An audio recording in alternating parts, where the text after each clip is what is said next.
The deals that have changed my perspective on the business is when sometimes we can become robotic in the sense that we forget that we are helping the consumer sell or buy real estate. And the deals that always remind me that are the ones either where someone is downsizing and the emotional attachment to the house, I get to envision that from them. I'm not perfect, but at the same time, I think I had a good role models with them and just kind of really pushing me towards being better and working harder and wanting more. And one of the messages that I tried to kind of put across to everyone was the biggest characteristic that you can have that can help you be successful is resilience.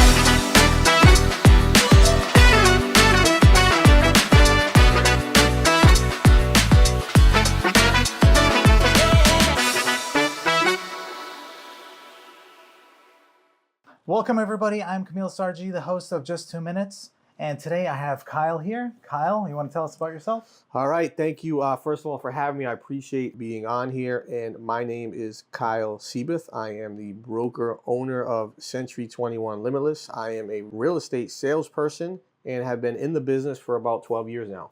Awesome. I'm very excited to talk about your past, how you got into real estate, but first, this is called Just 2 Minutes. Yep. I have like 2 minutes of weird questions. Let's go. Ready? Okay. So if you were in a rock and roll band and you had these three names to use as your name for the band, which one would you pick? USB, FHA, and ATM? ATM. ATM. Okay. So cologne, right? They have cologne. You have to choose one smell, one food smell to be for a week. What would that smell? Watermelon. Watermelon? Mm-hmm. Cool. You have pets? 2 dogs. 2 dogs, okay. So if you woke up one day and your pets could speak, what do you think they'd say to you? This guy doesn't like us. This guy doesn't even talk to us. All right, let's talk about animal attacks. Speaking of animals. Sure. So if you had to fight one horse-sized duck or 100 duck-sized horses, which one would you choose? One horse-sized duck. Horse-sized duck? You think you can... I'll take it out all day. Okay. One-on-one, man-on-man, I got this. If you could time travel, right? You think it's real, first thing? Yeah, Yeah, absolutely. Right. So if you could time travel to a moment where you were embarrassed yourself, would you do it or not? If I could time travel back to a moment, Back to a moment where you embarrassed yourself. I don't really get embarrassed, so yeah, I do. Even actually. a kid, like yeah, there was one time. Yes, there was one time I used to work in Boston. I'll never forget this story. I was walking through one of those turnaround things. Yeah. You know, the doors that turn. Oh yeah. And I didn't know because I was young. I was just out of college. That only one person got in the thing at a time, like in each little like vestibule thing. I got in behind another guy, and my heel hit the back, and the door hit him right in the face. Yeah, so I would have probably changed that. I felt bad for the guy. Okay. He wanted to kill me, but I just kept it moving. Awesome. That was it for the questions. There we go. Now to the meat. Let's go. Meat and potatoes. Meat and potatoes. Where did you grow up in? I'm from Seekonk, Massachusetts. Seekonk. Okay, Yeah. so you grew up there. Yeah. What'd you do before real estate, before you got your license? I was in finance. I was in finance working in Boston for about 10 years. Okay. And then I got into real estate. All right. How old were you when you got your 31. license? 31. All right. Did you play any sports, competitive I played sports? basketball. Do you like High competition? school. Oh, yeah. That's my thing. What? I'm a born competitor. I know that. Competitor in a way that's healthy, though. I'm not a competitor where you need to lose for me to win. Like, that's sports, right? Obviously, I want to win and you lose, but in life, it's not like that. In my opinion, there's plenty of abundancy out there that you don't have to. It's not, I need to win for you to do poorly. Like, I hope your real estate company kills it. I hope you have the best year ever. Like, it doesn't impact my life at all. Yeah. I'm a competitor against myself. I'm a competitor against numbers. I'm a competitor against the process and the journey. That's where I compete. Not against other. I don't need to compete with someone else. Yeah, it's awesome seeing you grow from starting off. So why did you get your license? I got it in the beginning to have the money to be able to go on an extra vacation every year when I first started out. Because I figured if I sell one house a year, I could be able to go on one vacation and would be paid for. So what'd you do with that first paycheck? Probably used it to go to Vegas. Yeah? Okay. And that was it.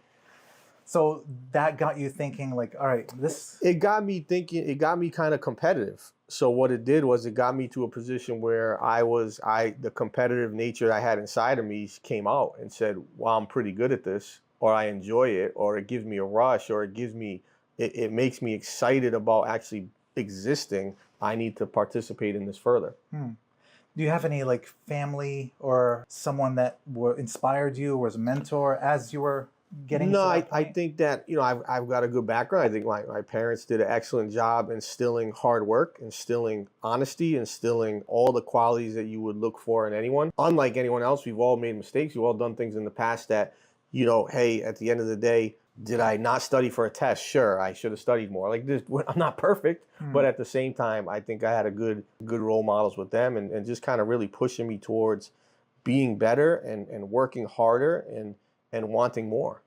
Nice. Never being complacent. I think that was key.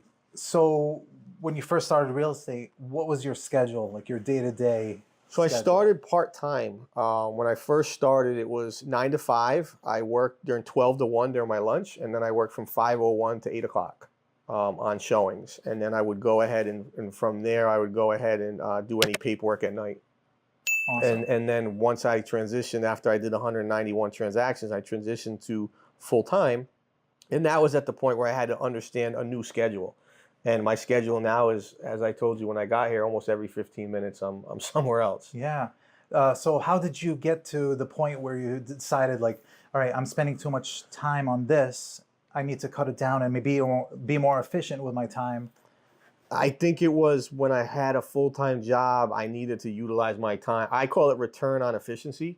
But my return on efficiency is really good. My time during the day, I always say to my driver, we always talk and I joke around with him. I say, it's not fun time right now. This is game time. Like if you're in the car with me, it's game time. There's no fun in games. This is game time. If you were like back then when you got your license and you were like, wow, this is awesome. Did you see the future of like where you are today? Did you like, or a little bit before, or was it like step by? I think it was, I didn't know what it would become. I did know that I enjoyed what I was doing. I did know that I've always wanted more. I did know that I have a lot of potential. However, I didn't know exactly what the future would bring. I can say that the challenges I had then versus the challenges I have now are not even close to the same. As you level up and you try new things and you do new things and you start new businesses, you put yourself in a position to continue to elevate. When did you start a team and then got your broker? So to be clear, Yeah. I don't really have a team. I have myself, the salesperson, and I have a bunch of supporting folks that work for me as administrative and supportive help. Okay. There are no other salespeople on my team. It's just me. And we set it up like that purposely, where I focus on income generating activities. I have a phenomenal staff that helps focus on all the other procedural and administrative things that need to be done. When did you decide, I don't want to be sales, I want to get my broker license and open my own place? I still do sell at a super high level. So it's not that I don't want to be sales. I said, looking at the competitive landscape, I said there is room for a real estate agency run by a real estate agent. And there is room for someone that can inspire by being a doer versus a teller. And I think that's where I came down with it. Like your name in Rhode Island, like everybody knows you. Correct. So you built that, from the beginning, being the top agent, like all the time. You didn't want to start a team. You just wanted to do a brokerage. No, I think the brokerage kind of facilitated that any ambition that I had to start a team, because now I have a team of agents that work under the brokerage that we provide as much value as we can. Well, why'd you pick Century 21?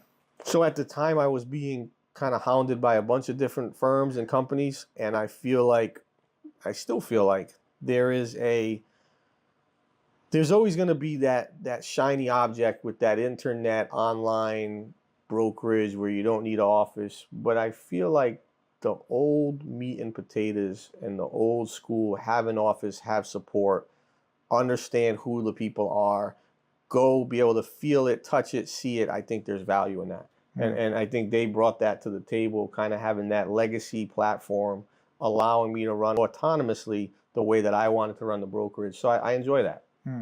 With all these brokers, because I'm in the same boat. Like there's so many brokerages that pop up that do different things, and like how do you compete with that? I think at the end of the day, we're all doing the same thing. We're all trying to help people increase their sales. We're all trying to help the consumer buy or sell real estate. And when you break it down too much and you start to become too much in the weeds, I think you can confuse folks. You can confuse agents. You can make them join places where it doesn't really make any sense or provide any benefit. And I think at the end of the day, when I look at the brokerage, I say, what value do we add? What opportunities can we give you? And how can I, as the broker owner, provide the best chance for you to increase your sales year in and year out? You have a lot of people that trust in you and join you and grow and become successful. What's it like when people leave? Because I see that a lot with happens. I mean, we actually had a few folks leave recently. Some were asked to leave because of not really on the same page with some of the things that I believed in and I stood for. So I don't think it was a good fit. I wish everyone the best. I think anyone that does leave, more power to them. However, we've had a lot of people boomerang, where they leave and they come back. And I think it's always good to see what else is out there. But I do know, I don't take it personal. Unless you've done something to me on a personal level, then it's part of business and you move on. And we have an open door for 99%. There's some folks that I would not open the door back for. You've done thousands of deals. Was there one that popped up like, you're like, wow, this changes my perspective on the business? I think there wasn't just one. I think the deals that have changed my perspective on the business is when sometimes we can become robotic in the sense that we forget that we are helping the consumer sell or buy real estate. And the deals that always remind me that are the ones either where someone is downsizing and the emotional attachment to the house, I get to envision that from them, or when someone is buying their first home and the celebratory situation that comes from that, I feel like is a good reminder. You work with a lot of investors, right? Tons of investors. Yeah. Also new ones that want to be investors. Correct. Like, please help me. What are like first-time mistakes that first-time investors do? The biggest mistake that I see from investors that are new is I call them spreadsheet warriors. They never actually do. They just watch and they observe and they don't participate because they're worried that if they actually do, they're going to make a mistake and lose money. And that is part of the process. That is part of the learning curve. That is part of the lessons that you will learn along the way. So if I'm a new investor, I want to participate. I want to go out there and actually make something happen. Yeah, I met an investor who their first deal, they got burned. And that didn't stop them though. Oh, good for them. Which is good. Yeah. Good for them. Yeah. So what was your drive back then as a new agent? And then midway, and then now? So my drive back then was to put my family at the time in a situation, specifically my children, in a situation where they could be financially in a good position when they become older. My why really hasn't changed: to provide generational wealth to whomever comes behind me. And I think my drive now is to build successful businesses to a level where it was never thought possible from where we really started, and just to continue to provide opportunities for people within those businesses so that they can get to a level that they never thought was possible. At the same time, helping consumers facilitate whatever service we provide, and giving them a really good process, giving them a really good service, and allowing for a good situation. So as you're growing also, at what point or when did you start investing in other types of businesses besides real estate? So it was probably 4 or 5 years ago. I got kind of caught up in the shiny object syndrome for a little bit, and did we have a big chicken franchise. We've got a cannabis dispensary. We have a private lending organization. We have the brokerage. We have the tiny home franchise that we'll be franchising across the country. So it was. I think the biggest mistake I made when I look back at all the businesses that didn't pass, that failed, I stepped out of my zone. I know real estate. I know it very well. I understand sales. I understand it very well. When I go into a business where I don't know it, and I try to have the partner pick up the slack, it has failed me. When I go into a business where I know it or I feel like that partner has skin in the game, it has been successful. So we've been at a 50-50 tilt pretty much, where 50% worked, 50% didn't. But the common denominator is number one, real estate, and number two, whoever the characteristics of the partner involved that's a specialist in the actual business. That's important. Okay. Not who they are, what they're about, what they stand for. Do their core values comply with my core values? If you don't know them, do you ask other people if they've or like how do you judge a person? We started doing a lot of research on folks. We've started to get to know them before we go into business. We start to understand their financial situation. So there's a lot of things that we've done recently, for sure. Also, the shift in this market, where do you see it in the next 12 months? I think you're going to see a lot more supply. I think you're going to see a lot more buyers. I think you're going to see rates go down, and you're going to see probably one of the more healthy 2-3 run periods we have, 2-3 run year periods we're going to have in a long time. It's been a very unhealthy market for 4 or 5 years. We needed to get healthy again. You talked about your schedule back then. What's your schedule like now? Constant, nonstop, totally efficient, from 4:30 in the morning till 8:30 at night, nonstop. 4:30 in the morning? I've got a full routine. I do 4:30 to 6 o'clock. Go to the gym at 6. Bring my kids to school. Go in the office at 8. From 8 till 8, I'm on the road. Okay. When do you sleep? 10 to 6. 10 to 4:30. 10 to 4:30. Okay. Is that sufficient? Yeah. I mean, you've been doing this for how long? I feel better now than I've ever felt. I'm in the best shape I've been in since in college. So I feel like if you keep your mind and your body in good shape, you can do this forever. And what is the mind like? How do you keep your mind? Meditation. In good shape? Yeah. Affirmations. A lot of listening and reading and watching and understanding. A lot of mental exercising. What do you do to take a break? I usually just put the phone down. Put the phone down, watch silly TV, hang with my kids, do silly stuff like that. Awesome. Yeah, I try to do that. That's cool. Anything else that you would give to a new agent or? What I would say, I actually did a class today for the brokerage, and one of the messages that I tried to kind of put across to everyone was the biggest characteristic that you can have that can help you be successful is resiliency. If you're a new agent and you can be resilient and you can look at situations where you can start to be proactive versus reactive and stay resilient and stay consistent, you will be successful if you have a good plan in place. If you have none of the above, you have no chance. What about those days where they feel down? I feel down all the time. It happens. You have to pick yourself up. It's part of the process. It's part of the journey. It's par for the course. There's days when you're down. There's a key champion and a key winner is someone that when they don't feel like doing it, still does it. Someone that's down gets up and doesn't stay down. That will make you a winner. Yeah. And you fight, you compete. Yeah. Do you have like a formula? Like, all right, I'm feeling down today. I got to go remember these things that I have to do. It's a non-negotiable. So it doesn't matter if I'm down or up. I have whatever's in my schedule has to be done. There's not negotiation. I will not negotiate. When I started this, I said I will not negotiate with myself. That is one thing I will not do. I've made a pact to be the best I can, and I will continue. I'm envisioning a soldier marching in the snow, and they're like, "Oh, my foot, I'm uncomfortable." Too bad. Just gotta keep pushing, going. man. Keep pushing. Awesome. Too bad. Kyle, thank you so much for coming. Well, I appreciate you.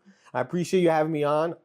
As I told you, we get through the stuff for you. I really hope this is helpful for any new or existing agents, and we'll go from there. I'm always on social, so if you have any questions, reach out.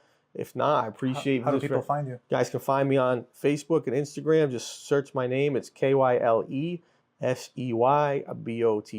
and my phone number is 508-726-3492. I really, really appreciate the opportunity, and I appreciate you having me on. And if you don't know Kyle, like, you're not living in America. Like, everybody knows Kyle. It is what it is. Awesome. Thank you very much. Appreciate it so much. Yeah, thank you. My agent's got a squad, we all in the zone. In-house help, so they ain't doing it alone. They focus on clients, negotiating win, while the back end's hand 'em, man, that's how we spin. I hand 'em business, watch 'em all climb.